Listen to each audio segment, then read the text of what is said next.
Don't hate.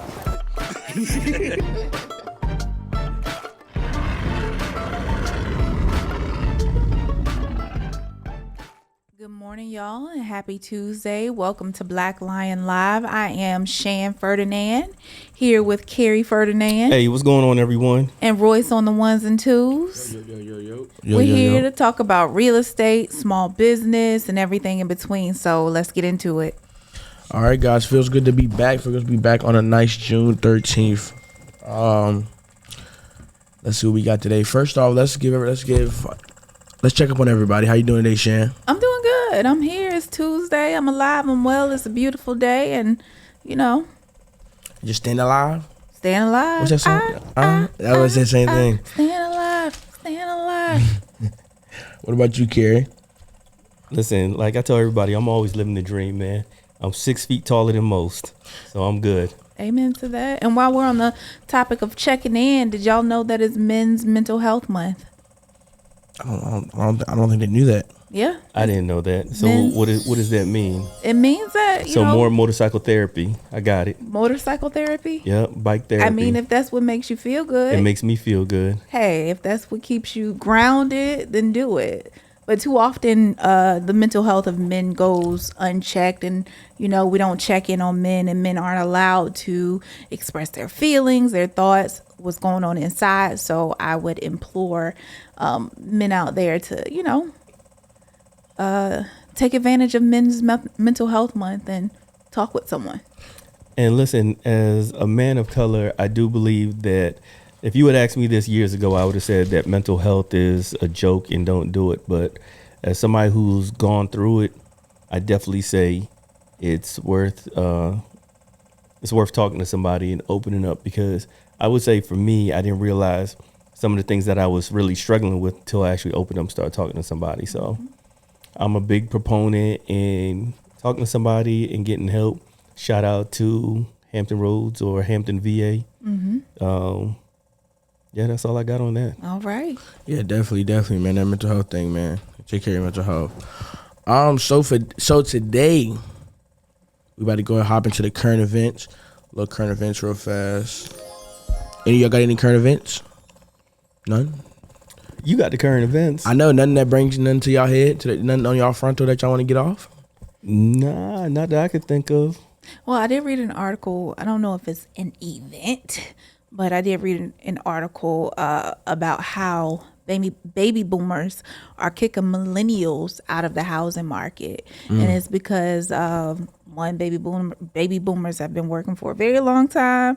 They have a whole lot of money saved up, and millennials have student loan debt out the wazoo, and they're having to prolong home ownership and starting their family. I just thought that was an interesting article. So you're saying that boomers are doing what now? Kicking millennials out of the housing market. What do you mean by kicking them out of the housing market? So they are, millennials don't have the opportunity to purchase just because they don't have the resources, and baby boomers have more buying power. They're beating the millennials to the houses. Even though they've previously, baby boomers, what are they, 60s, 50s, 60s? Yes. Yeah, so they're way ahead 60s, of millennials. 70s, yeah. Yeah, and they've purchased 2, 3, 4 houses, and they're still buying, so. I mean, it makes sense because somebody has to rent to the millennials. Yeah. And, I mean, mindset comes in there, too. I remember talking to, I would say that I've talked to a few millennials where they say that they don't want to purchase because they don't want to be tied down to a house.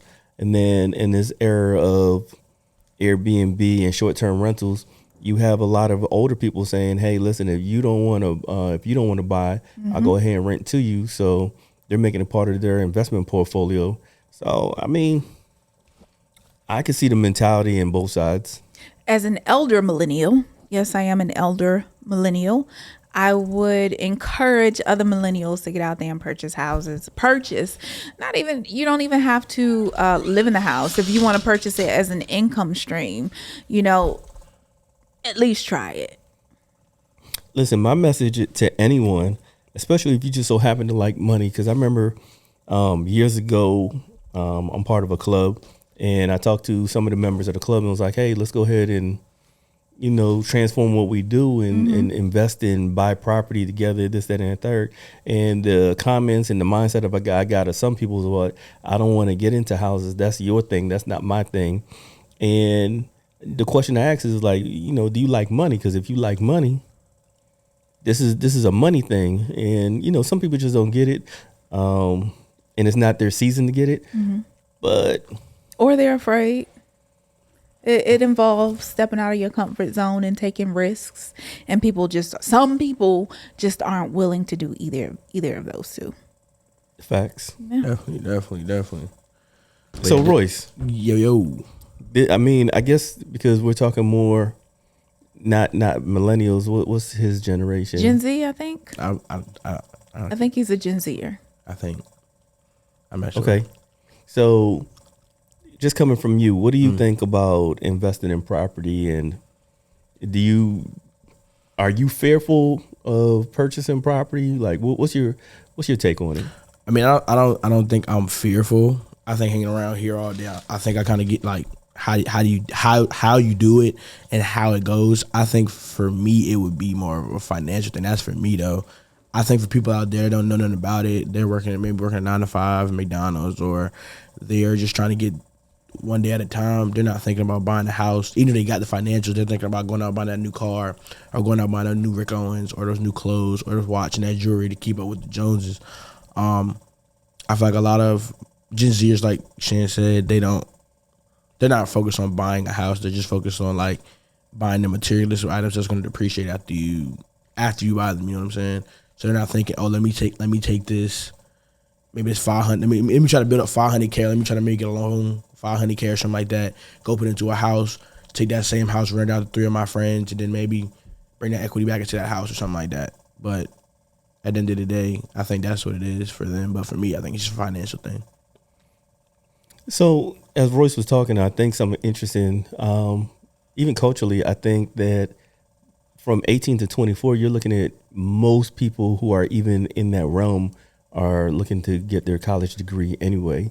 So I'm not sure if buying a house is even on the radar for most. And then even for the affluent ones, mom and daddy's not going to buy the house until you graduate school anyway. So I can see it, but I'm going to tell you now, if you can, I know one of the goals for my children, I hope we get to it, is for them to buy a house at 18 as soon as they turn 18, or they're in their 18th year of life, that they're able to purchase their first home.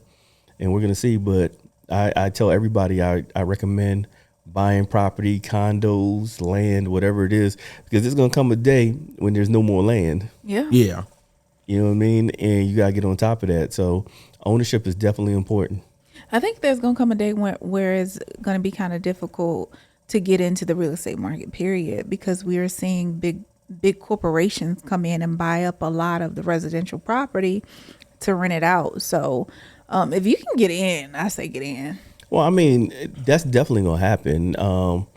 Any resource, and you think about it, land is a resource, and it's not like there are few states where they have a vast amount of land. And when we start tearing down trees, we're going to start, at the end of the day, it's going to be tough. I think it is a strong economic move. I think larger companies that are buying up all these properties, and not just larger companies, but you also talking about international companies that's buying the United States within. I think that is definitely going to be a thing where the entry to real estate is going to be tough. I think it's going to be tough for real estate agents one day. I think at some point they're going to say you have to have some kind of degree to get into real estate. I think that purchasing property is going to be harder. I think that the rich are going to keep buying property and the poor are going to keep renting. And it's going to be a vicious cycle, almost like when we go to these different countries, they talk about classism. I think it's going to be one of those situations where it's going to be real tough. Yeah. I agree. So, Royce, we definitely got to get you into buying a house, brother. Yeah, definitely got to get into buying the house, because definitely want to do that. Definitely want to get that little flip. That's definitely some money that I'm definitely missing out on. But And going back to you mentioned the 18 to 24, they're focused on going and getting their college education. You're absolutely correct. But there are, there is a small group of people who they're opting to go the non-traditional route. And for those who are not going, who choose to go the non-traditional route, they're the ones that I encourage to, 18 through 24 to, if you can, get into real estate.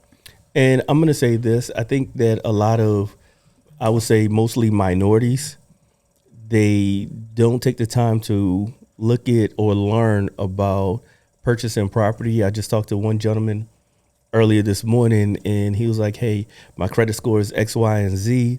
I don't even know how this real estate things work. I'm just curious. And talking to the brother, he's more than qualified to buy a house.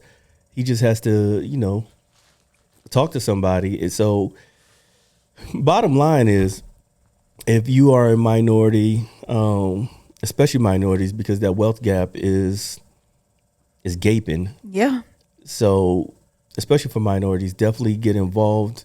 Buy property. I don't care what the rate is. I don't care where you're at, because that is it's gonna be tough. It's gonna be tough in the next 30 years. Absolutely. I agree. Yeah, definitely. It's definitely going to get a little bit harder to get in, because it's definitely a lot of gurus and a lot of greats teaching how to buy real estate, and how to buy it in bulk, and how to buy it debt and tax free. So a lot of people trying to get into it just because they want to have that generation. Real estate is one way to get a generational wealth. And you got two real estate agents, real estate brokers over here. And they definitely can tell you that that's definitely a way to get generational wealth right there. Terry, hold on real quick. We got a question real fast. What's up? How many houses do you think you have to buy to create a sustainable stream of generational wealth, or a sustainable stream of maybe, I'll say about 6 figures?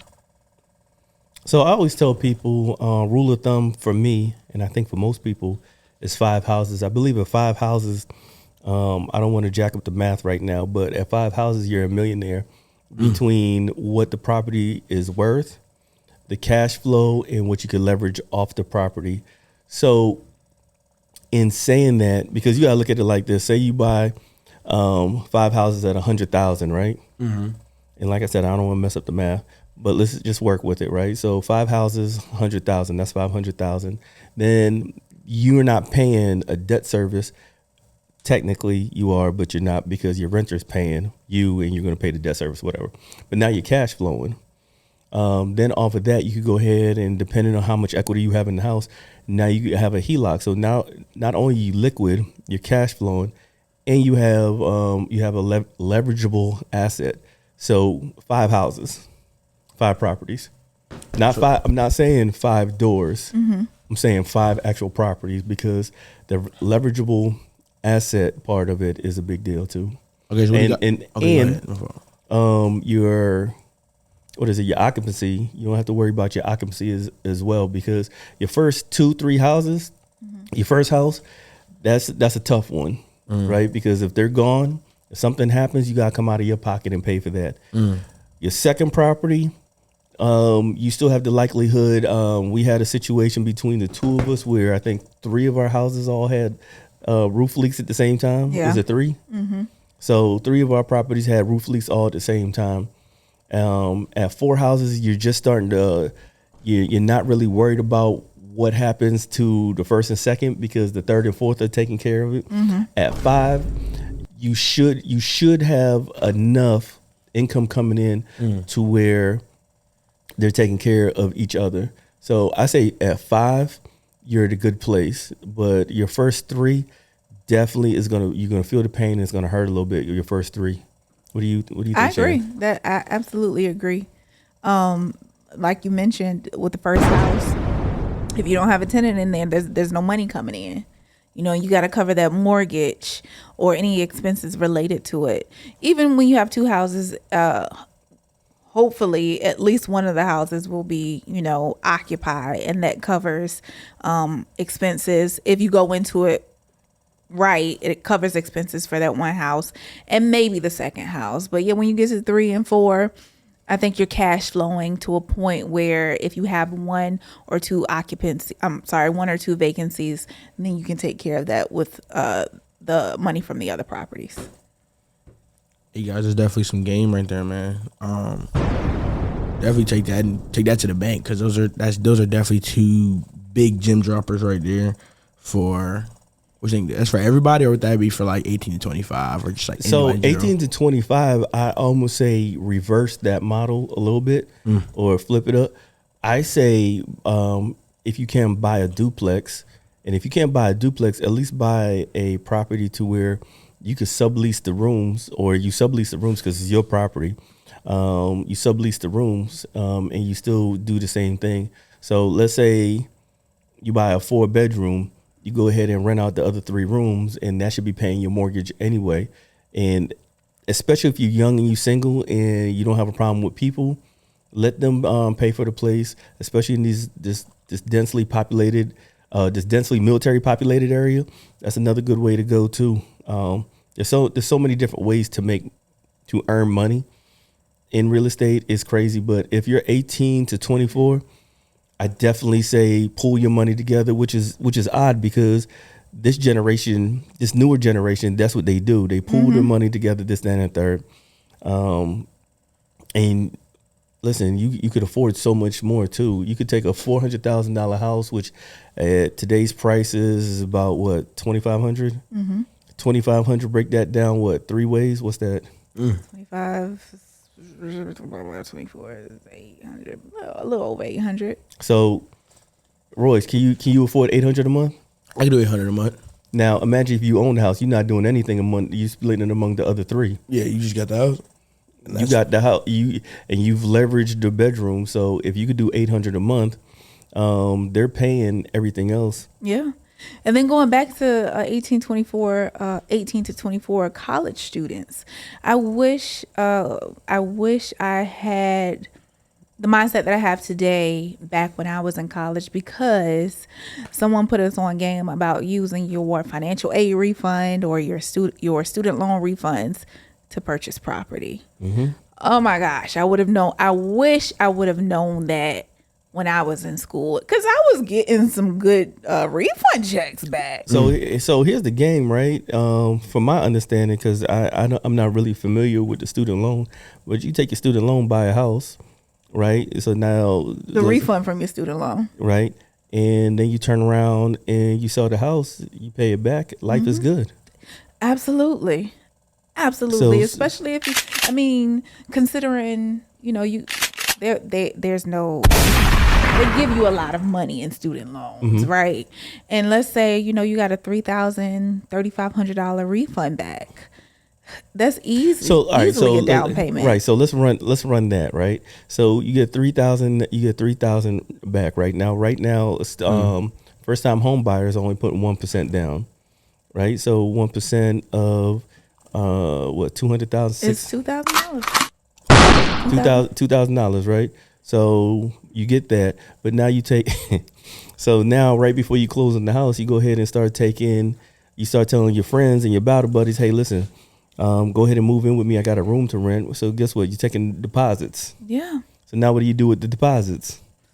You're using that for closing costs. Absolutely. Right? So now you use that for closing costs. Now they move in, they're paying $800 a room. You know what I'm saying? You're not paying nothing. You're just keeping your cash flow. Listen, that's a dream. And just think, you potentially could get a refund every semester. And there are 2 semesters. If you go to school, traditionally spring and fall, 2 semesters, and on average it's 4 years, so you get 8 refunds back. Let's just say you got $3,000 per. 24,000. You know how many properties you can buy for that, and you just liquidate 1 or 2. So I mean, it goes deeper than that, because again, we're in a military dense area, right? Or a military dense community. So now imagine being military and you getting that BH stipend, $2,000 a month, plus you could go get your federal grants, right? So we're looking at about $5,000, right? And now you turn around and you rent rooms out.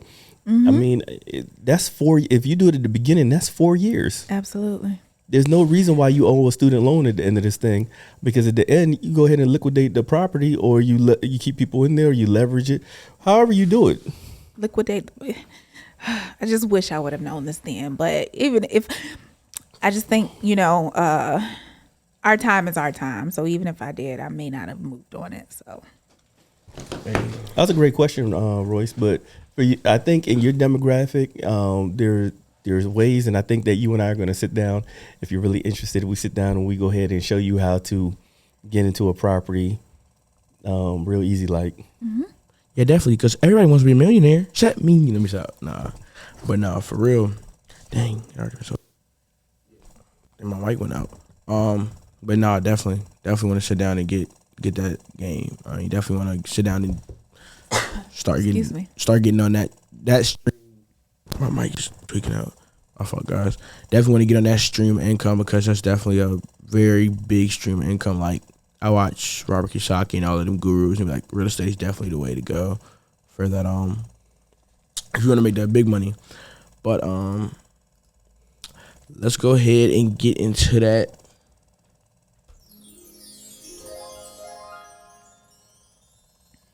Current events. Now I was letting the sound effect play. My fault. Yeah, because I got your headphones on. I was letting the sound effect play. Speaking of people graduating, there's a post diploma to do list. What they say is, they said make a plan to pay for student loans, build an emergency fund, start building your credit, set up a budget, set some goals. So now with that, there's two questions on that. There's, what would you guys change, and what would be you guys' out of graduation, like with the knowledge you guys have right now, what would be you guys' out of college, out of high school to-do list to set you up for the future, set you up for a successful future or a stable future? are we talking about out of high school or out of college? We'll do out of college. I think they're talking about out of college. Yeah, we'll do out of college. I would add in. I would keep it, but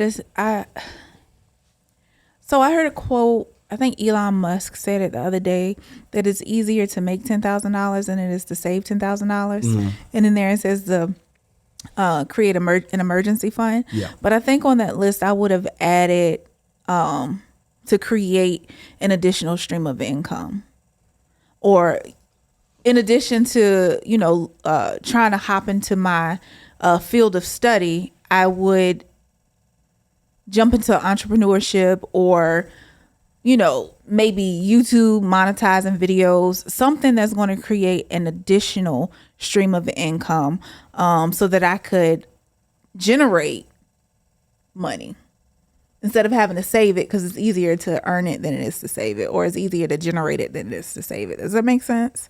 Yeah. So Shannon and I had this conversation the other night, and it's definitely easier to earn. I know for me, it's easier. I could earn $10,000 quicker than I can save $10,000, me personally.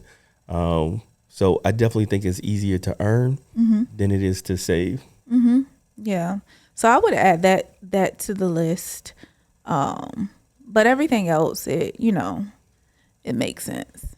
Can you read that list again, Royce? The list was the first thing was build an emergency fund. No, the first thing was make a plan to pay for student loans, build an emergency fund, start building your credit, and set up a budget, and also set up some goals.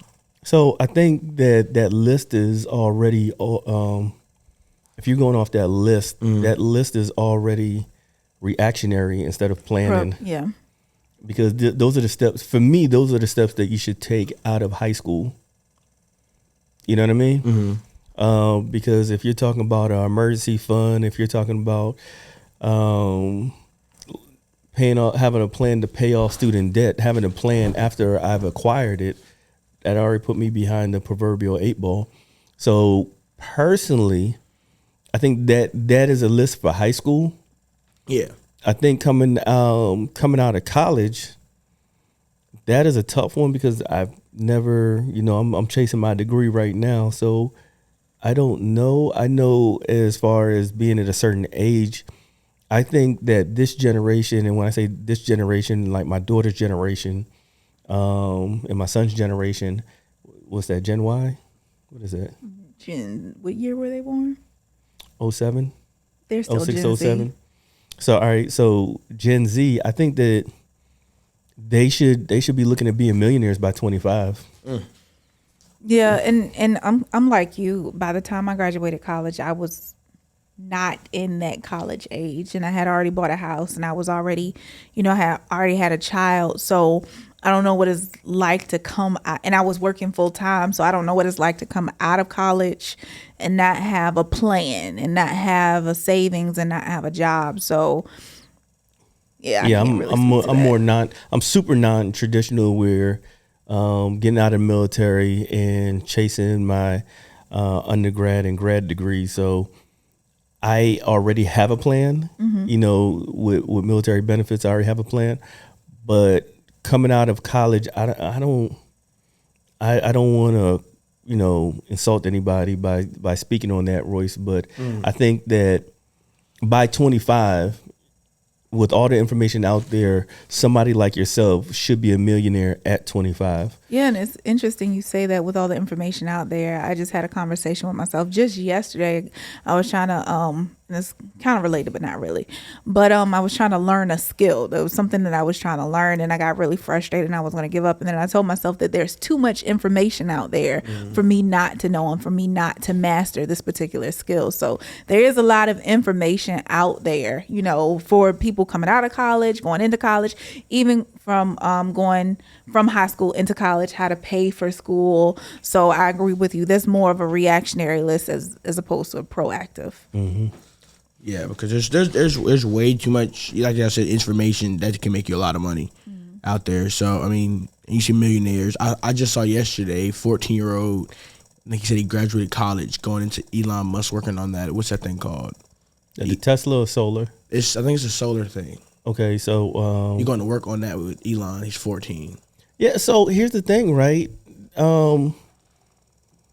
I think the younger generation does a lot of things well. I know we talk bad about the younger generation a lot, in jest, but really the younger generation they bring money together. What do you call that when they Crowdfund. Right, so they do crowdfunding well. They share information They're super well. duper smart.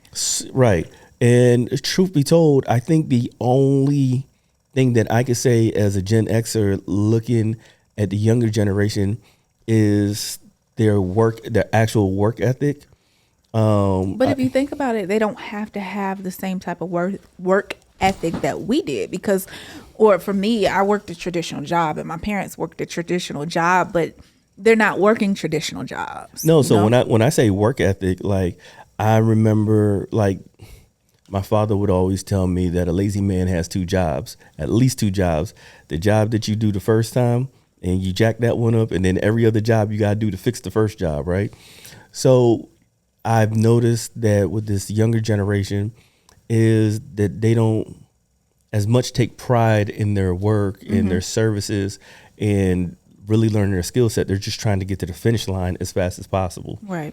And I think that once they embrace the process, they would. I mean, listen, they are so much smarter and faster in so many things.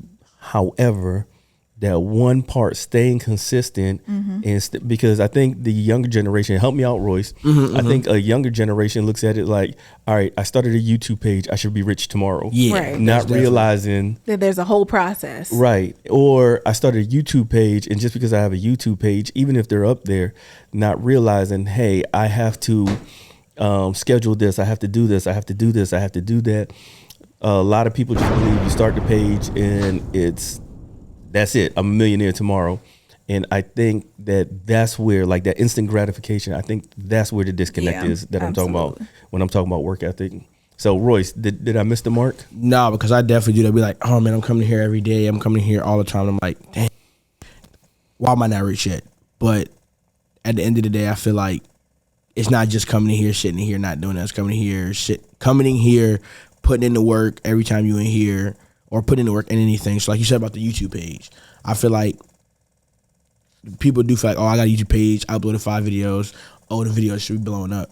No, man, it's like literally like I said, it's scheduling, planning, all of that behind that. So at the end of the day, it might take some time, but I think how I'm looking at it now is the journey is better than the accomplishment.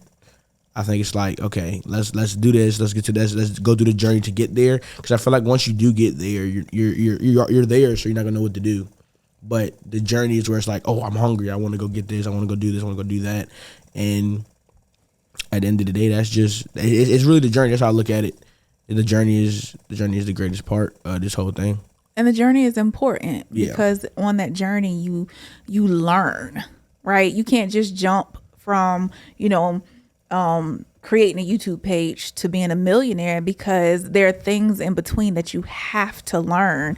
You may not be ready to be a millionaire. You may not be ready to have a large following, but there are things that you have to pick up. There are mistakes that you have to make along that way. And I think that that's what they're missing out on. Mm-hmm. So, I remember I used to say when I was younger, like, you can't just start boxing and then find yourself in the ring with Iron Mike Tyson. Exactly. Like, it doesn't work like that. Like, there's a whole process you have to go through to be able to fight the heavyweight or the biggest, baddest dude in the world. Mm-hmm. And you just don't get there overnight. Yep. And someone told me a long time ago to trust the process. You're in the process. You ask why, you're on this journey, but just trust it.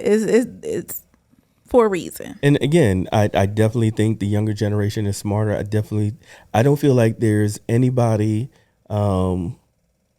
I feel like younger millennials, on down, I don't know why they're not millionaires at 30. Yeah. Because the information is there. They have access to things. They have people that are willing. Listen, I've never seen such a will. Like, I remember when I first got in real estate, I called about 8-9 of my associates. I called 8-9 of them to go take down a property, $1 million property, and they were so scared where I'm gonna get $1 million from, this, that, and the third. If I sit down in a room with a bunch of young people, they so excited just at the adventure of doing it. It's just crazy. Just the adventure of doing it. They'll sit down and be like, all right, they take 60% of the plan and just run with it. Right. So I just think that's interesting. Yeah. Yeah, definitely. But at the end of the day, yes, definitely that journey, the knowledge that you get on that journey, that makes everything worthwhile. But let's get into that next current event topic. Next current event topic is Biden and MacArthur. Is MacArthur the vice president? He's the VP. Who's that's Camilla Harris. Yo, chill. Play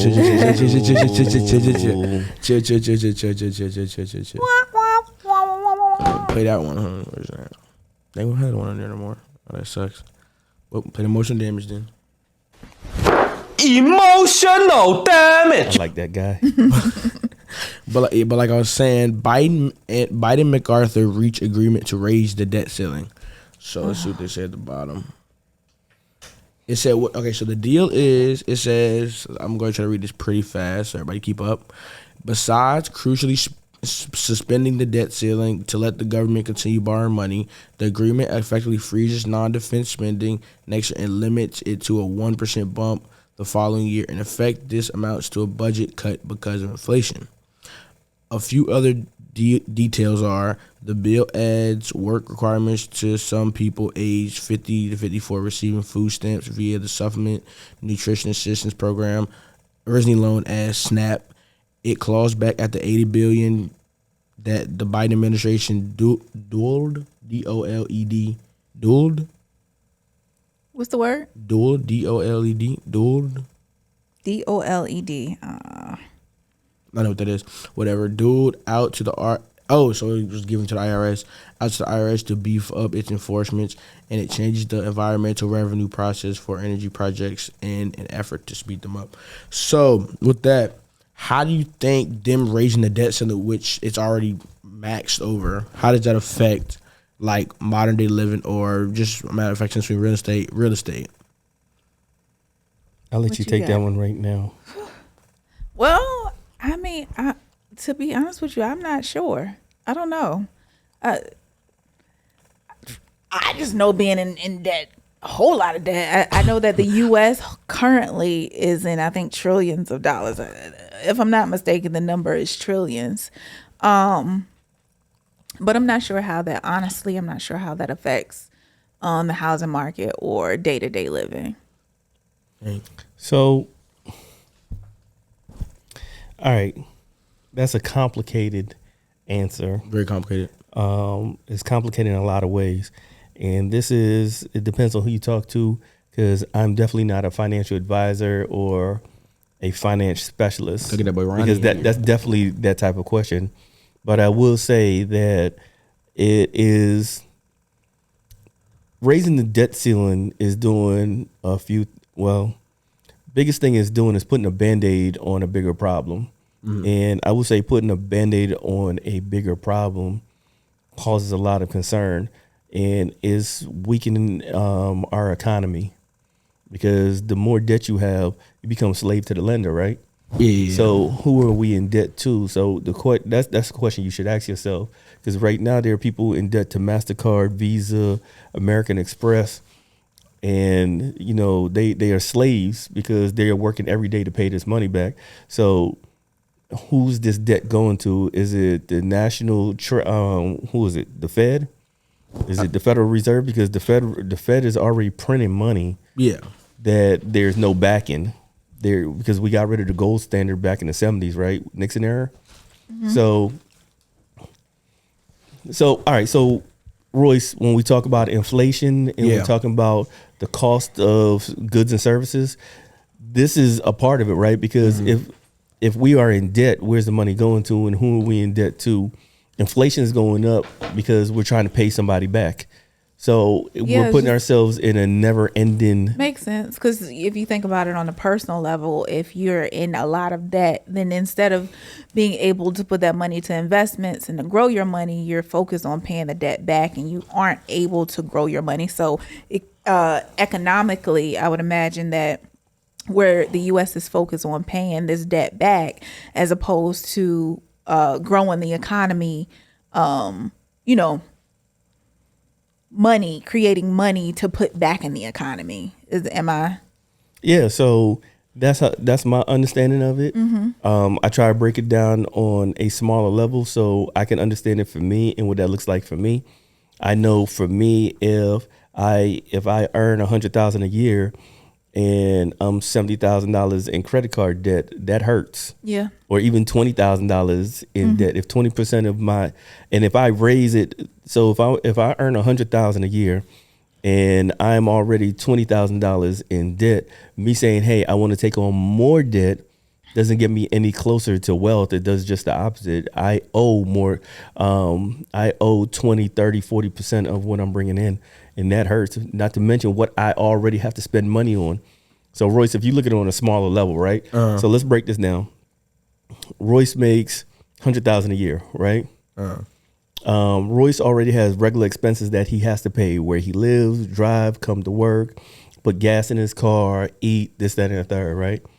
I'm already paying my regular dues in taxes, this, that, and the third, right? But now if I have X amount of debt, so Royce, imagine if you owe me $30,000 off the jump, right? Yeah. Off the jump, you owe me $30,000, right?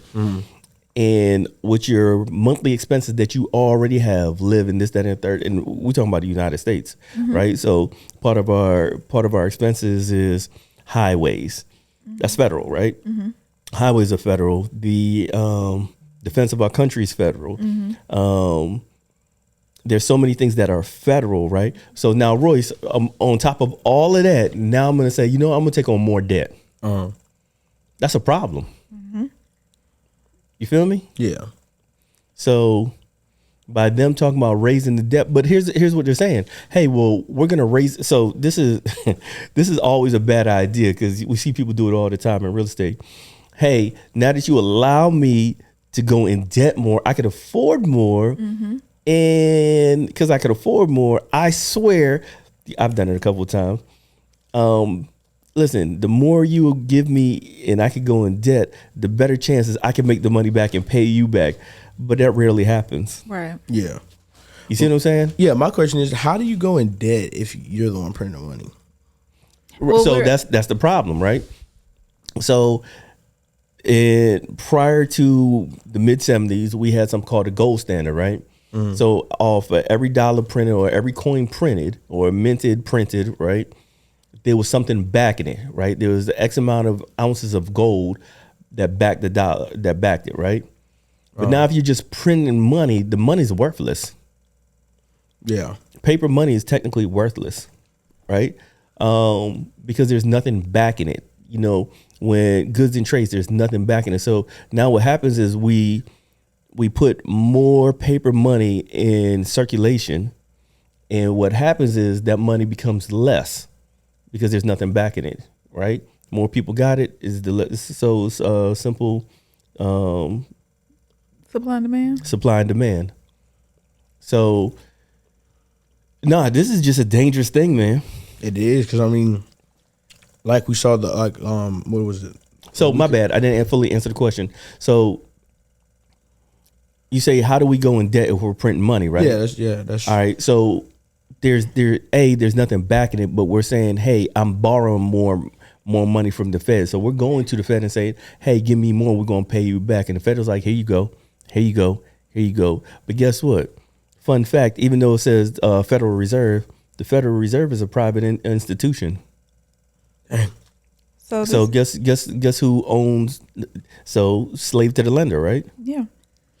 So this says that the public holds over 24.53 trillion of the national debt as of January 2023. Foreign governments hold a large Emotional damage. Foreign governments hold a large portion of public debt, while the rest is owned by U.S. banks and investors, the Federal Reserve, state and local governments, mutual funds, pension funds, insurance companies, and holders of savings. So another scary part too, Royce. So in the earlier segment, we were talking about countries coming in, buying up a lot of property, and companies buying a lot of property, right? So a lot of people think that the next war is going to be a fight on land, air, military versus military, but it's going to be economic, right? So there's a dangerous game being played about how much land can I buy up in the United States or in other countries, right? So different countries are buying up different, each other's land to have rights. So if I buy up, say 35% of your land, that's a problem. Yeah. You know what I'm saying? That's a problem. And you gotta think that's 30% of income. So let's say that I own 30% of the United States, right? Where's that money going to? It's not going back into the United States. Where's that money going? To the other country. Right. So I mean, it's a complicated game, but it's war nonetheless. I hate to say it, but the next war is economic. Yeah, and or even if countries band together and agreed not to accept U.S. currency, which some do. Yeah, some do. Or some don't, I should say. Yeah, I was reading the other day, it's China and I don't want to give the wrong information. China, along with some other countries, have agreed not to exchange U.S. dollars. Yeah, or convert to U.S. dollars in order to exchange. So if countries band together and said, hey, we don't want to accept the U.S. dollar, we don't want to trade in U.S. dollar, that's a war of economics as well. Because if globally, if people agree not to accept or to convert or trade in U.S. dollar, essentially our money is worth nothing. Yeah. And then how does that affect the economy, So question, do we think with that being our dollars, dollar in general is dying, do you think the virtual currency is a step up or something that they will bring more mainstream just because of that? Like, would that one world currency of Bitcoin or, like I said, virtual currency, would that be a... Well, apparently the government is leaning toward virtual currency anyway. Yeah. Because now banks are just a number now. Like, that's not what's in your account. It's just like a number that can transfer from one. So my brain is not reconciling virtual currency versus, just your standard currency, because I just don't understand it. You have the U.S. dollar, which, you can use virtually anyway. When you send money via Zelle or Cash, isn't that virtual money? So I was gonna say, at the end of the day, we're already there. Virtual currency? Yeah, we're already there. So it's rare, right? It's not a lot of people going to the store pulling out cash Right. to buy something. They pulling out their debit card or their phone and they're tapping their phone. So we're already there, right? So the concept of money is going to start being digital. Once we start having digital money, that's like once we convert completely to digital money. And I would say before I put myself in the dirt or any one of us in the dirt, I think we're going to be at digital currency. So to answer your question, Royce, I think we're already there. I think Bitcoin, Dogecoin, any other of those cryptos, I think that's just another way of trading. But I mean, it's there. We're there. Yeah, I mean, you think about Amazon. There's stores where you literally can go. Yeah. Amazon stores where you can go pick stuff off the shelf, and you don't even have to pull out a debit card. You know, however they do it, when you're automatically charged when you pick it up off the shelf and you walk out the store. That's digital money. Yeah. And I think that virtual currency opens up more power to the people in their money. Because how would the government track that? Because, you know, they know we're tracking that right now. They're trying to. That's Yeah. why they came. What is it called? FedNow. Yeah. So, They I want mean- to. They want to regulate it. You know. So no matter what, I mean, because here's the scary part, right? So a lot of people like your conspiracy theorists and all that, you know, or you know the guys that live up in the mountains. They always have like a reserve of cash, right?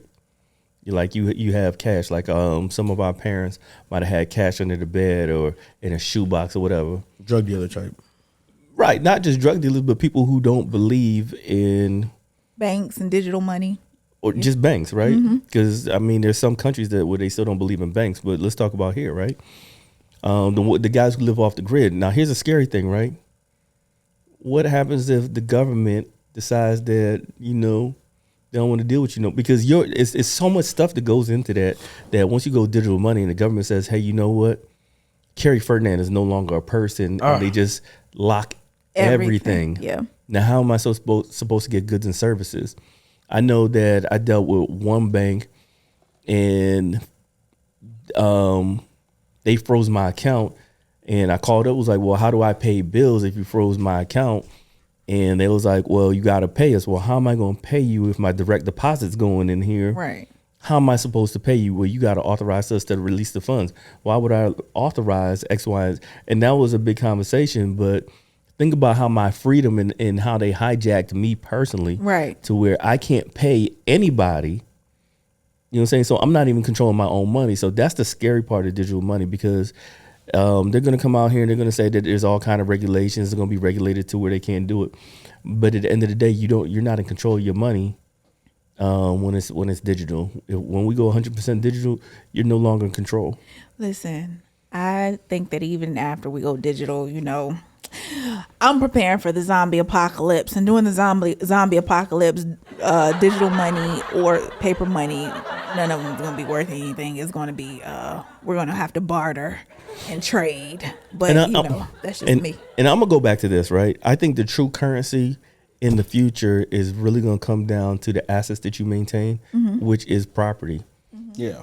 That's the way I look at it, because people are always going to need a place to stay, and how you collect, because you could trade goods and services based upon, hey, listen, you want to rent here. Hold on, because they even have virtual real estate.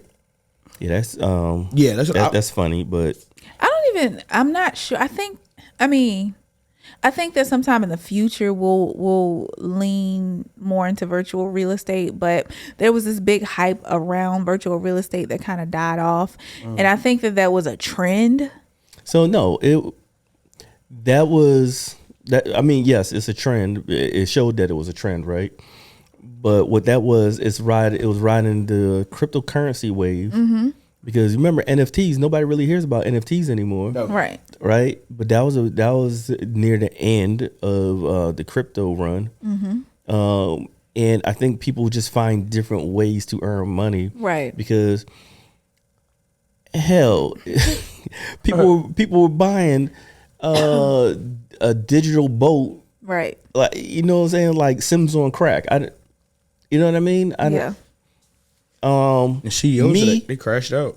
I am a little bit too old school at this point to where if I can't touch it, I'm not putting a whole lot of money into it. well, no, if I can't touch it, I'm not gonna invest in it. There's some things that, of course, I will do that I can't touch, right?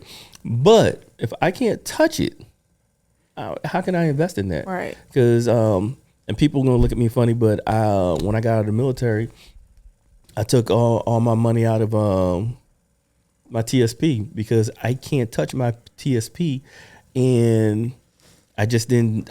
I personally felt like I could do more taking my money out of TSP and putting it into real estate. Makes sense. And you did. And I did. And did. And did. Black Lion Corporation, 2019. Big shout out. Hold on. Don't get your hose on. Just a little plug. But yeah, like the virtual era, bro, is a little scary because then it opens up a way for AI to come in and start being the main people that you talk to about your money. Because, it'll knock off all types of. Oh, Good shoot. morning. Oh, shoot. Karima in the building. You got Rima Babes in the building. Say something to the people, Rima. No, right on time. No, you're right on time, I can't say nothing about late. Leave it alone. It's So the what Rock were you in the saying, Royce? building. Huh? What were you Oh, saying? I was saying about AI. That will open up a way for AI to be the main people you have to talk to. You know what I'm saying? Like you wouldn't be talking to like how if you call Chase or if you call Bank of America or if you call isn't Bank of America Truist now? No, that was That's SunTrust. SunTrust. My fault. I'm all over the place. But you call any of those banks now that's partial virtual, partial impersonal in your hand. You might speak to a person, but they're trying to get you to speak to before you speak to that person. They're trying to get you to speak to a computer first, right? Mm-hmm. They're trying to say, go text our 24/7 chat line. That drives me nuts. That's what I'm saying because it doesn't. I'm the person on the line yelling representative because I want to talk to a person. Yeah, because it doesn't. They don't really help you. They don't have that human compassion, and that's what we fiend for. That So big corporations.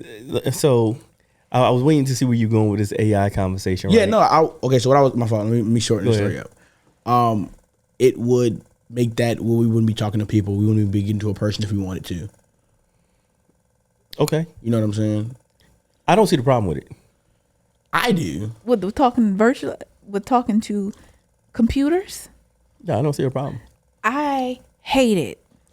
I hate it. They don't answer my questions. And I'm on my soapbox, but I hate talking to computers. Press 1 if you. No. What if 1 through 9, none of those are my problem? So I think as technology gets better, because I do believe big corporations, the bigger the corporation is, the harder is, the bigger the problem with dealing with the general public, right? Mm-hmm. Because you could hire a call center and have a bunch of people in the call center answering calls and still not getting after the problem or solving the problem, where I don't have to pay, I pay less for a computer generated system to streamline said work. Now, I think as technology gets better, that system and those processes are going to get better. But I don't necessarily disagree with AI. But on the whole AI movement, and I think people forget that it seems like every 10 to 20 years, there's this new thing that's supposed to take over the world, and people are going to be thrown Pushed to the out, side. So back in the day, There's TV boxes. well, no, I'm going to take it back. So way back in the day, Back in the when they day first when I started was writing, in the right, movie, they said paper is going to be the destruction of mankind. Mm-hmm. Pencil and paper, like written stories, is going to be the destruction of mankind. And I know since I've been alive, the iPhone, like everything that's been a disruptor is always going to be the one thing That's the destruction of of mankind. humans, right? Like humans are just going to, like, you remember, what was it? Everything. The world was supposed to end at in the year 2000. Yeah, Was it B2K? it was Y2K. Y2K. Yeah, They so said that the ATM machines are going to explode. The moon is going to turn red. Was there a movie about that? Huh? Was there a movie it might about be a that? movie, but that was like a real thing. was- Like Yeah, it was called 212, and it's like the whole world was destruction, and it was based on they said like all the zeros and this, that, and the third, and computers won't be able to take it. What? And yada 23 yada yada. years later. Yeah. So it seems like every 10 to 20 years is always the thing. During when- COVID was supposed to be. Well, model when they came out with the Model T, right, I love and COVID. they started production of vehicles, right, industry, or like the steel era and all that. That was supposed to be the thing when they started automating cars. That's supposed to be the thing. Like, I just think that technology is here to help. I don't think we should be scared of it. I think we should embrace it and move forward. I agree. Or it could be like iRobot, and we just like Oh, yeah, with the 5G. Yeah. Yeah, the 5G was supposed to be the thing that crashes the world, and yet everybody's still putting it to their ear, getting what was it, radiation cancer to the brain. yeah. So Yeah. I mean, there's always a thing that's going to end humanity. It's just humans in fear, Yeah, absolutely. Definitely. I loved COVID, by the way. Everything was easy. I wish I could have got my stimulus check. You like who? COVID. Oh. I wish I could have got my stimulus check, bro. Even where we COVID live was in. supposed to be. Uncle who? Oh. Oh, speaking of Uncle Donnie, we about to get into him right now in these current events. Oh, never Yeah. mind. Uncle Don, hold on, wait a minute. Uncle Don went to the cookout last week. And he pleased not guilty to 34 counts in federal Of court. course he does. Of course he In does. federal court. Yeah, that was what was it? I think it was there yesterday. Oh yeah, I saw.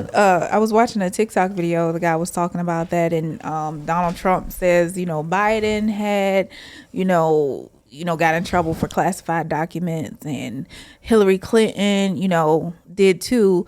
But the TikTok creator was saying the difference between Trump and the other people is that Hillary and Biden turned over those documents when the government came and said, hey, you have classified documents. They turned those over. But when the government went to Donald Trump and say, hey, you got these classified documents, he held on to them for like a year and a half. And it wasn't until they went and knocked on his door and forcefully took those documents. So boy had bread in those documents, that's why. I'm gonna be 100% honest with this one. I have no clue what's going on. I have no idea. apparently Donald Trump has some in his, what is it, Mar-a-Lago? Is that what it's called? Mar-a-Lago? His mansion, he has some classified documents that he was supposed to turn over, and the government asked for him, and he didn't, give them up. So now he's in trouble for it. Carrie now let's get Unc Carrie in the building real quick. Unc Carrie. I went from being ancient to I'm getting younger by the day. He's Unc. You went y'all from see the beard, founding right? father Y'all to peep the Unc. beard. I'm gonna zoom in the beard in post, but y'all peep the beard, right? That's why he's Unc today. You got classified. Okay, so you got elected president. You got impeached. Now you're getting counted on 34 counts of having, little document kerpluffle. Are you giving those documents up, or are you gonna keep them, or are you gonna hold them and make a whole big deal out of it? Hold on one second. What was that word that you used? Little kerpluffle. Ker who? Little kerpluffle. Okay, I'm gonna need you to define that later, but go right ahead. All right. Unc Carrie. He needs would a make 44 answers. I would have been surrounded by a mean legal team, right? And I would have put a lot of barriers between me and them documents to where it wouldn't have been that easy. You wouldn't have found it at my house. You know what I mean? I think for me, so listen, when we talking about federal government and we're talking like high level stuff, I don't think it was just that easy. I just don't think that they just rolled up. Hey, yo, my boy, we know you got them documents to say. Like, for me, and especially being in the military and being in certain places, For me, that story is just too easy to sell to the public. Like it makes it plausible, right? Because listen, we all know a criminal element, right? And there's some people that's really not that bright. I don't know Donald, right? Uncle Don. Politics. Yeah, we definitely went straight into politics. So Like, anything where we went off and started talking about the president, because I don't know if you noticed, I put my head down and Yeah, so when when he was like, we're gonna get Uncle Kerry or Uncle Harry, whatever he said, I was like, Kerry don't want to say nothing. Yeah. What I mean is not talking politics. Kerry should have pleaded the fifth. I don't. nah, I mean, I'm gonna give you an answer that's gonna be real. They're nice, Vanilla. buddy. They're nice, but hey, that good little off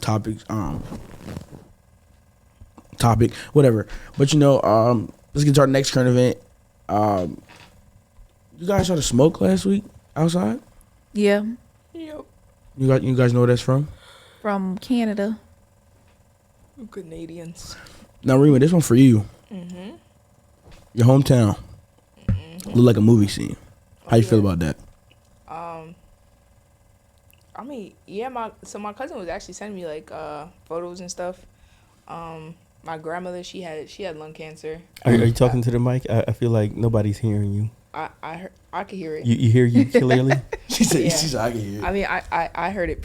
Okay. I hear it just as clear as All right. Pretty pristine, Okay. Yeah.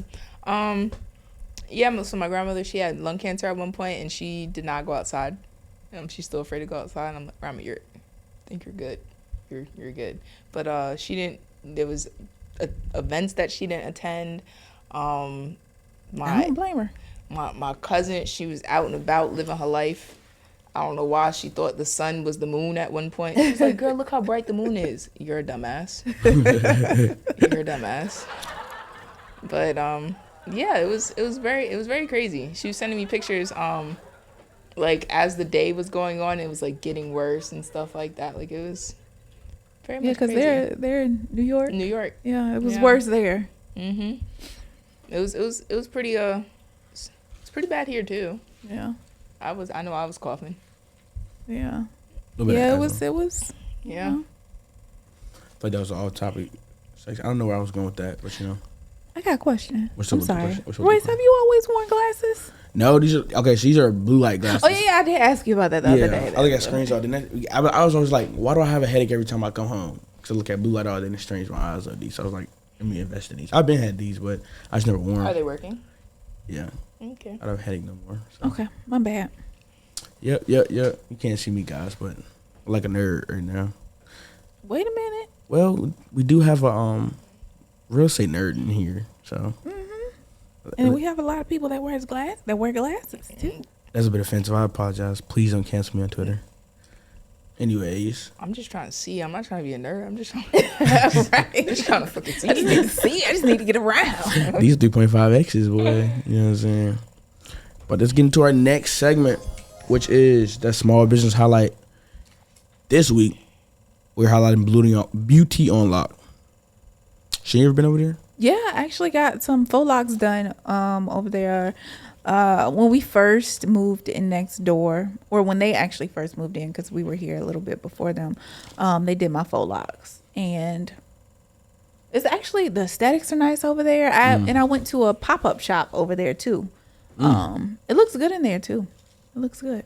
So 1 out of 10. Give me 1 out of 10 on performance, 1 out of 10 on customer service, and 1 out of 10 on just all in all ethnics and So I would say, so booking the appointment, I had to go on to like Style Seat. I hate booking appointments on Style Seat. I don't like that because you got to book, I got to pay for a shampoo and I got to do this, I got to do that. So I give that a 5 out of 10. Yeah. I don't like Style Seat. But going in there, customer service, I say 9 out of 10. I got in my seat. I've been to salons where I've sat and I had to wait to be serviced for an hour and a half, 2 hours. My appointment time was my appointment time. When I got there at my time, I got immediately serviced. It didn't take her long to do my faux locks. I was in and out. and it looked good. So I Okay. would give Beauty on Lock probably an 8.5. On performance, okay. Let's get an 8. I just get one on 1 out of 10 on what I said performance. That's Customer one. service. Customer service, yeah. So what's that? Oh, the customer service was, top tier. Probably an 8.5 too. Dang. And then like 8. I mean, because the only person that I really had interaction with was my stylist. So, and she was very friendly. She walked me through the process of booking my appointment. She talked to me when I was in the chair. I'm an introvert because I honestly don't mind if a stylist doesn't talk to me when I'm in the chair. Like, we can be silent the whole time. But she talked to me. She was very friendly. So, I recommend Beauty on Lock. Okay. All right. Definitely. I guess it's our small business highlight. No, let me shout out Revision Cuts. I went and saw, what's my guy's name over there, Karima? Rick. Yeah, I went and saw my guy Rick last week. Probably gonna go see him again this week. So, and I know Royce did a video on Revision Cuts. So, shout out to Revision Cuts out there in Hampton off of Aberdeen Road. Shout out. Hey, I ain't gonna lie, man. We making my man Carrie look like Unc, bro. If they can make Carrie look like Unc, they can make you look I did good. walk in there looking a certain type of way and came out looking a whole lot better. So Definitely. Carrie definitely got some gifts when he got home from Shin after he got that cut. It was Definitely. good. It was a good look. I'm glad you're going back. Home. All right, bro. Let's get to our restaurant highlight. I guess this week we're gonna highlight Mrs. Jamaica. Cause I'm gonna get over there this week. listen, They keep running from me. I'm gonna get over there. I feel like personally, and you could ask my father and my mother. Take it to the bank. My mother's gonna be down here today. Karima, Y'all wait gotta for meet it. Miss Fig. I'm gonna tell y'all that I believe that they are the best. I don't know. In the area, especially if you want the authentic Caribbean food. And I say that my parents are Trinidadian, so I'm kind of predisposed to the Indian side. So I would say West that Indian. they're the curry chicken and Curry. the roti, top notch. It's hard to Oxtail, find. you know. So I'm gonna say it's hard to find a place that's been as consistent as Mystic Jamaica for so long when it comes to the roti itself in the curry chicken. That's hard to find. Now, I'm not it's West Indian, right? Mm-hmm. I'm not West Indian. But I like MPs. MP. I Whoa. like Mystic Jamaica too. But I can't ignore there's an MPs right down the street. But MPs is delicious. What about I'm gonna say this that when my father has he had MPs? drove 3 hours just for curry chicken and roti from Maryland here. And he said that the quality, because in Baltimore, there used to be like a ton of spots. You could just fall into a spot. But he's saying that the level and the quality is going down, obviously, because the cooks are, right? But he drove down from Maryland. And every time he comes down, he comes with his little cooler. He gets his them, puts them roti. in his little joint, and he rides back up there. And my father's not big on, he's not a foodie, so. Okay, they good. What the price is looking like though? So I will say this. I have never, not one time going to Mystic, looked at the price. Yeah, me neither. What? The food is just good. Listen, when something is so good, like you bypass price. Like if it's something that you really want, there's something like how much do you pay for your Jordans? Right. So right. don't know, I just like them. What they going for at the Yeah. time, right? So but that's what you into, right? Yeah. So you don't, because you could easily be like, yo, with the retro one and the this, that, like they all different prices, right? But you wanted them. That's your thing. I will say that first thing in the morning when I pull up to work and I get out of my car, there's the amazing aroma of curry in the air. It's mouth watering. It's savory. It's y'all gotta experience it. So for me, Mystic is always, and Mystic's been here for at least, I've been in this area over 20 years and they've been here over 20 years. So Their food is delicious. It is good. The Jamaican beef patty, spicy. They beef patty. Just y'all know what I had beef patty for another day. 7-Eleven. Where? I tried to pay motion damage because you stole it right in my mouth, bro. You said you had a beef patty from 7-Eleven? Yeah. That's gross. Was that the L's? Was that bad eats? It's gross. they actually pretty good. I got they do be Nothing hitting. from 7-Eleven. I don't like You ever had a anything beef from patty 7-Eleven. from the dollar store? Like you had to heat it up in the microwave? No, No. but I bought a box from Sam's Club. You said you got brats from Sam's Club? It was a box of Beef? beef patties from Sam's I Club. want a beef patty now, bro. I'm gonna go to 7-Eleven. Yeah, bad. That was bad. So when Jordan first came up here, right, I took him to 7-Eleven to get, I was treating for lunch. And we went to 7-Eleven and we got one of those spicy big bites. That dude was hooked. So Kareem was like, nah, that's I'm just not a disgusting. 7-Eleven eats person. Right. You have to be at a certain level of desperate. yeah, it's definitely Hear me like out. it's definitely like $5 in your bank account, bro. It's like by my middle school, like right next to my middle school. We used to walk and get, like before school, after school. That's where we used to. a bodega. Yeah, but no, not anymore. Chopped cheese. I feel like the pizza tastes like cardboard. It does. It tastes I like the had- box that it came out of. I had wings a couple months ago. I had wings from there just because like I was at Fort Story. I needed somewhere to eat real quick, and the wings had like water underneath. It's because like, they're frozen. The skin, it was so nasty. Yeah. You know, I had a chopped cheese from 7-Eleven. That's also nasty. Get the heck out of here. Ain't got no chopped cheese at 7-Eleven. Chopped cheese, bacon, Fruit Loops, I'm about to say. fruit roll up. Oh, you gotta put it all on there same time. What else we got? But anyways, I next we went got to Harbor Fest this weekend. So, That I'm was sorry. Okay, I'm great. not going to even talk about Harbor Fest. Talk So, about how Harbor was Fest, it? because It we was, need really, it events. was really nice. Oh, are you going to bring up the history of Harborfest? No, I'm not. Oh. Do it. Yeah, do it because I enjoyed myself. I was, Do the roar. Once she tells you the history, you're going to feel a type of way. Do the roar. I've never not one time. I haven't been to Harbor Fest, and I've lived in Norfolk my entire life, and I used to work for the mayor. And when I asked him the history of Harbor Fest, no one was willing to tell me. Go replace him, Kareem. Go replace him. I don't know where he's going. I think he has to go hold me. Oh, I don't know where he's going. All right, guys, we had a quick wardrobe change.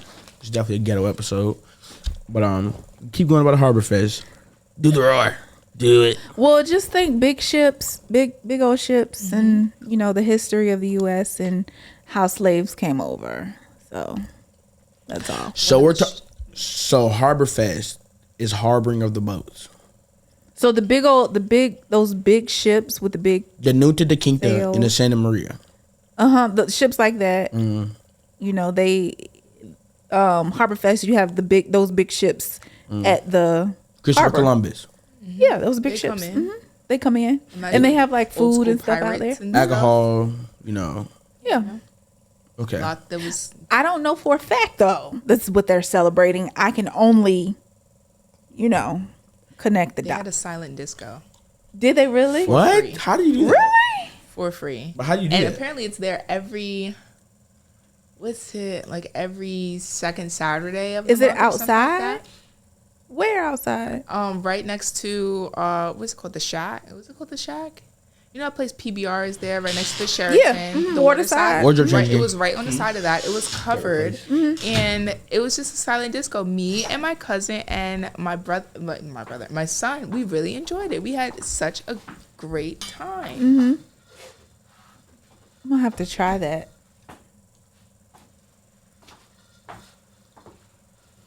Back here with me again. Hey guys, we got Carrie back in here with me, guys. Yeah. Oh fuck. I'm gonna have to try that. I'm gonna have to Yeah. go there. I didn't know that was out there. Yes, I'm it gonna have was. to try it. It was fun. Like I have videos upon videos. Me and my son was on 2 different stations, and he's like, So how do you choose your station? Is there? it's like a little clicker. Oh, It's okay. on the You headphones. said it had a silent disco. Yeah, silent disco. It was really fun. Y'all talk about the history. No, Oh, we didn't really get into that. Yeah, we were talking about the silent disco. How they and they bring, had like- different. They had like a cigar shop, like set up. They had like different types of like beers, and like you got like a cup, and you could go as many times as you wanted to, and like local beers, and There's always some type of fest out there. yeah, it was really. The next one I'm going to is the tacos, When is that? July 8th and the 9th. It's sad I know the dates. So guys, that's the history of Harborfest. Woo! you Now- don't want to tell the history? I told them I don't know for a fact. She if just said that's it was the big Just boat. got history. into it real short, you know. You know, I I think we I have can the only general connect dots. understanding of what was going on there, what happened in the 13 original colonies. Right. Okay. She said it was big boats with like tea and stuff on One of it. the boats was made in like 1904, I think it said. That's not that long ago. Can you get on the boats? You could get on the boat. I've never been. My parents prohibited me from going. I don't know for a fact. Shane was sheltered. That's what I was, and they didn't let me do nothing. So, yeah. Hey, I remember one year I had tickets to the Afram Fest. Afram is a African American fest. Efrain. We're kind of like something in the water, but at a smaller level. Uh-huh. I got free tickets. Yes. And I was like 13. And I was like, Mom, can I go? I got a ticket. You ain't got to pay for it. She told me no. What about all the Juneteenth fest? Yeah, there's on the going on. 17th, there is I had my events pulled up. Is anybody participating in any of those? Uh-huh. Yeah, this is in Virginia Beach. There's a Juneteenth fest at New Jerusalem Ministries. Okay, I like that. At a church? Mm-hmm. All right, seems safe. Isn't there Pride Month this month too? Being at Harborfest this weekend, I really realized the older I get, the more uncomfortable I get in like crowds and stuff like that. Like I looked up and like it looks like they had like snipers on like the building across the street. So I was like, yeah, I don't really. PTSD was hidden. Yeah, left my blamey at home. So Left the Monkey chop. doesn't play though. Left the chopstick at home. No, that's crazy. Real quick, another side note. Have you ever seen the Apple Vision goggles? Yeah. How do y'all feel about those? So I don't know. I just saw the price tag.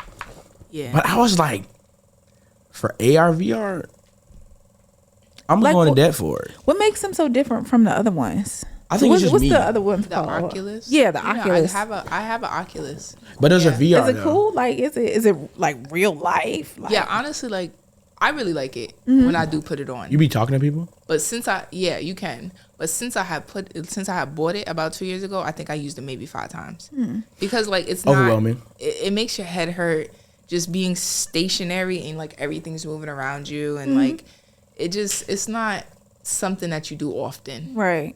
Yeah. But I'm saying, those are VR. Oculus is VR. Those are AR. So it's like, What's AR? so I'm sitting right here, right? I can see you guys. But this will be the screen.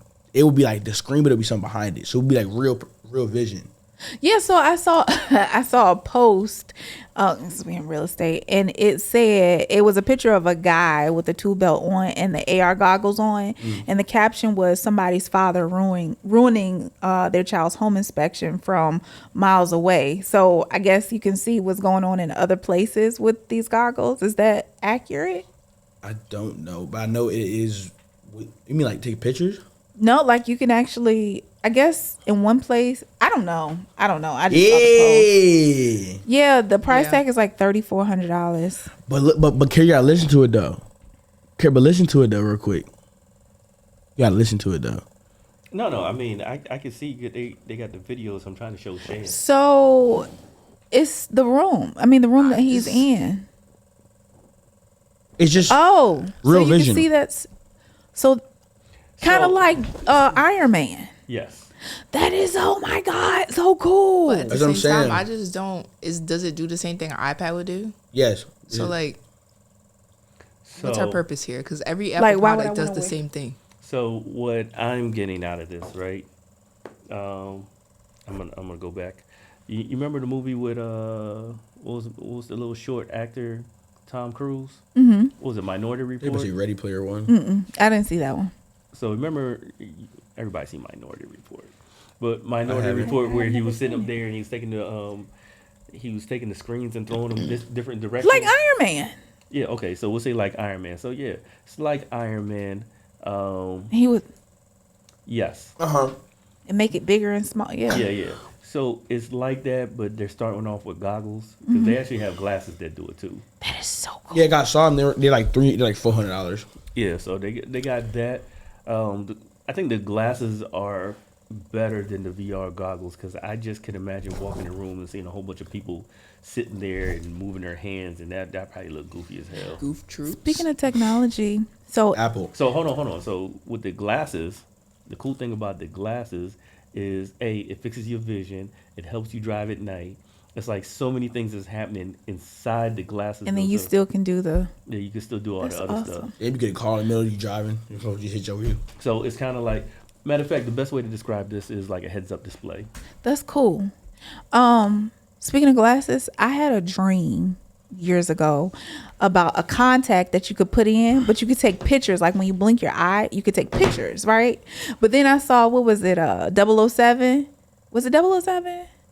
Or Mission Impossible, one of those. No, they took my idea because old dude had a contact in and he could take pictures with his contact. But I thought about that first.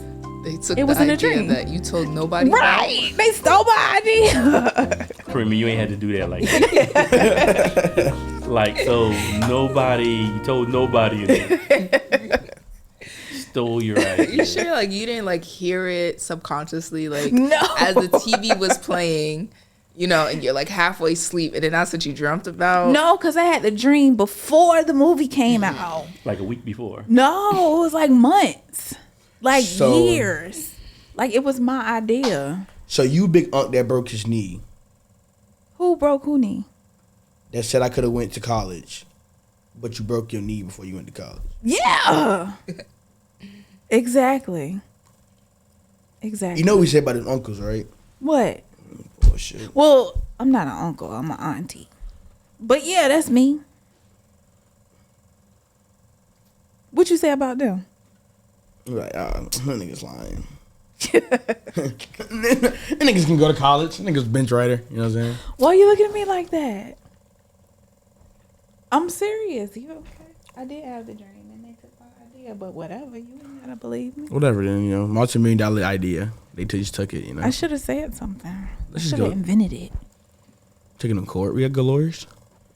Curry, we got good lawyers. We got who? We got good lawyers. Got who? We got good lawyers. Good lawyers. Taking them to court. Sure. You go win. We have Jag. I feel like I feel like at this moment we should let the balloon go. Okay. With my So did contact? everybody like wake up and go to the gym this morning? No. Oh. No. Oh. You went? No. I was at the gym yesterday and I don't know. That doesn't count for today. Damn. I'm gonna go to the gym, okay? I had a Celsius. The drink you told us Drink about? I told you about. And I did cardio for 2 hours straight. You did what? Cardio for 2 hours straight. I'm usually, 30 minutes. Whew, I am winded. Let me get out of here. Is it I an just energy drink? kept going. Yes. So I'm gonna could tell not you. stop. I'm gonna tell you something that's probably gonna blow your mind, right? It's probably a placebo. No. Oh. Go try juicing for a week. Juicing. Right. So at the beginning, they tell you don't work out this, that, and the third. The first week I juiced, I did nothing but juice, right? I went to the gym and I probably did, I think it was 21 miles over like a course of 2 days. Damn. That's crazy. Right, because it's a different type of energy. So Okay, Goggins. Pre-workout is a different type of energy. No. So Smelling salts is So- a different type of energy. you ever seen tell me this guy. You ever seen what's Limitless? Uh-huh. Like how you see colors better and this that. That's what juicing was like for me. It was like the world was just different, and you know how you get like off of coffee, whatever, you get like a jittery energy, right? Say off of like perk. this guy. Not like cocaine, man. Anyway, like you know how like coffee and caffeine and this that. So what you're feeling in pre-workout is niacin, all right? Oh, So the little tingly feeling. yeah. I thought I was turning Super Saiyan. Yeah, no, it's niacin, right? It's a certain level of niacin. I would say my whole chest was red because I was going like this. Ain't no way, bro. Ain't no way. And you know, I'm already light skinned, so I scratches all the way over here. Mommy, why do you have when, Icky when, on your neck? when you juice, it's like a cleaner, fresher energy. It's like going green. It's the weirdest thing ever because it's like, all right, so you know how you have a crash. This was just like clean energy. Or I know when I get like a lot of caffeine or something, I get that jittery. Like I want to mess with people and just poke and do like little odd, weird things, right? But when I was juicing, and when I say juicing, I don't mean like steroids, but when I was juicing, it was just clean energy all the way through. It was, Try it. Yeah, I have to try it's, that. it's great, but it's expensive. Yeah, fruit is expensive. So the fruit, but you can't let, because things go bad really fast. So it's tedious too. That's why, people who have home gardens should juice. I'm gonna start growing some. Shit, how's your AI garden going? It's amazing. Oh, it's beautiful. Like the plants are sprouting. Should They're bring huge. a picture next time. I got you. If I was in the fun, My cucumbers are actually flowering. I didn't know cucumbers grew flowers. Arugula is flowering, and then I have squash outside that's also flowering. I didn't know they grew flowers. Error. It's pretty cool. I don't even know what arugula is. I didn't know what arugula was until I got the seed for it. Apparently, it's some type of I'm gonna name my lettuce daughter or Arugula. Oh, see, I was gonna go with like a lettuce or a kale or something. Yeah, I think it's like a lettuce. Yeah. I will tell you that the dog really enjoys her garden. I figured I was just I gonna have ask to- about chop. I was like, is Smoke. smoke? My fault. I said chop. My fault. And the Next cucumber roots smell like cucumber. And I think that's what he likes. So I think I have to move the cucumber from the bottom to the top so he can't get to it. Because I'll fight him if he bites a cucumber And off then my low plant. key, I go over there and pick a lettuce off every now and again. And he eats it. Low key. I mean, it makes sense. I mean, if you got to low-key eat fruits, I mean, is that a bad thing? I got garlic outside too. Speaking Garlic of and which. spinach and squash. Guys, now see over here, Carrie bought fruits for himself and not everybody else. See, this is what we call selfish. It's like, do you see all these faces? Just look at them. Just look at them, bro. Like, you can see my face, but we're looking at them the same way, bro. We brought cherries and watermelons, bro. In the room, What you gonna do with the seed, Carrie? in the room with three other spit 'em black out. people. Spit it out where? Why you worried? These my cherries. No, they're not. Damn. Which mine's just yours and yours is fine. I put the watermelon in there. Oh, so you made the whole little. I put the cherries. You had to decor them.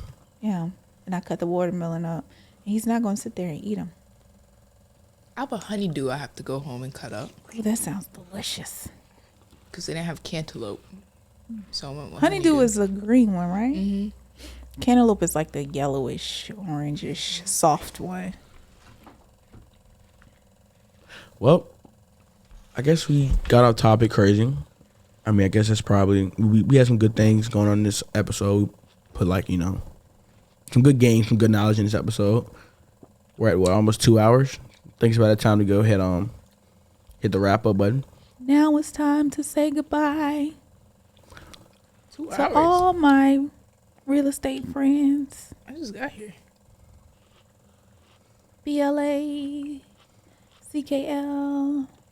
BLACKLION. Okay, go. Skip the whole L, huh? BLACKLION. Just say Leon Dior. It's easier to say. Realty. All right, guys, go ahead. Go and give us that real estate shout out to our agents. Who, me? Because Carrie's Because Carrie's mouth is full. Carrie's indulging So- in some good eats. My watermelon. So I want to shout out all the Black Lion agents Y'all are out there doing your thing. We appreciate everything that you do. If you're in the market to buy, to sell, to invest, hit up one of our agents. We are the best in town. Shout out to S&K Property Management. If you need a rental or if you want to rent your property, hit us up. We'll take care of your investment. Shout out to 10 to 9 and 212 Royce. They make all of this possible. And we're out. And we're out. Live, laugh, love, live, laugh. And have laugh. the day you deserve. Live, love, laugh.